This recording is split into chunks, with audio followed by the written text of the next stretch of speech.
Update हमारी ticket team आपके लिए फ्लैश कर रही थी कि Bharat UK free trade agreement यानी कि एफटीए पर दस्तखत करने के लिए पीएम मोदी जा सकते हैं अगले हफ्ते यूके।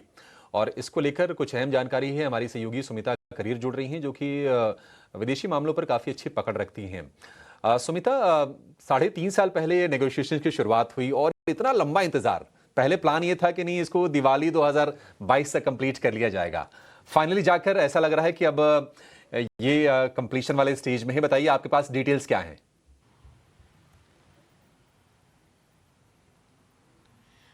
देखिए अभिषेक, जैसा कि आपने राइटली बोला, इसके नेगोशिएशंस को चलते हुए 3 साल हो गए, लेकिन जब यूके में इलेक्शंस थे, उन इलेक्शंस के चलते इसमें थोड़ा सा डिले हो गया।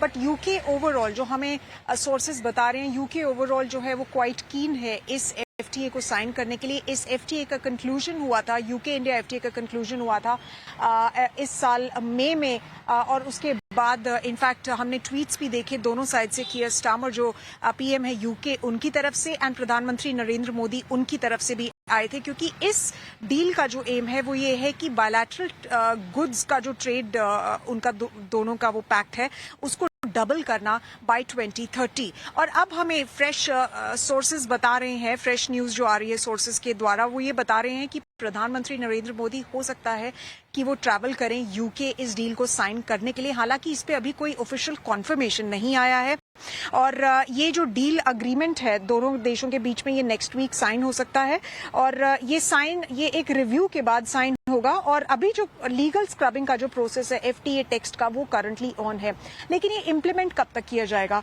देखिए, एक बार ये जब साइन हो जाएगा उसके बाद इसको रैटिफिकेशन चाहिए होगा यूके कैबिनेट का और ऑफ कोर्स इंडिया के कैबिनेट का, और उसके बाद जो इसका इम्प्लीमेंटेशन प्रोसेस है वो चालू हो जाएगा। ओवरऑल अगर, जैसे मैंने आपको बताया, यूके इंडिया का जो ये एफटीए कंक्लूड हुआ था, ये मई में कंक्लूड हुआ था, और as part of the deal काफी छूट मिली थी कि एक्सपोर्ट इंटेंसिव सेक्टर्स जैसे लेदर हो गया, फुटवेयर हो गया, क्लोथिंग हो गया, विस्की हो गया, इन सब पे जो टैरिफ्स थे वो हटा दिए गए थे।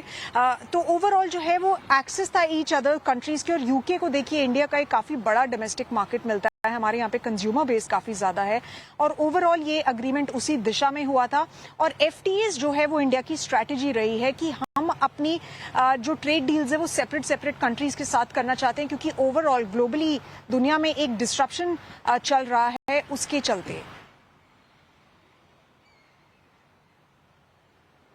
ठीक है, बिल्कुल बिल्कुल सुमिता, बहुत शुक्रिया। तो जाहिर तौर पर होगा ये कि यूके के जो बाजार हैं भारत के लेदर प्रोडक्ट्स के लिए, फुटवेयर के लिए, टेक्सटाइल अपैरल के लिए खुल जाएंगे, और भारत जो है यूके के लिए अपने बाजार वहाँ के लिकर प्रोडक्ट्स के लिए और साथ साथ वहाँ की कारों के लिए थोड़ा सा खोल देगा, ड्यूटीज़ को घटाई जाएंगी। ये अहम एग्रीमेंट इस डील से निकल के आएंगे।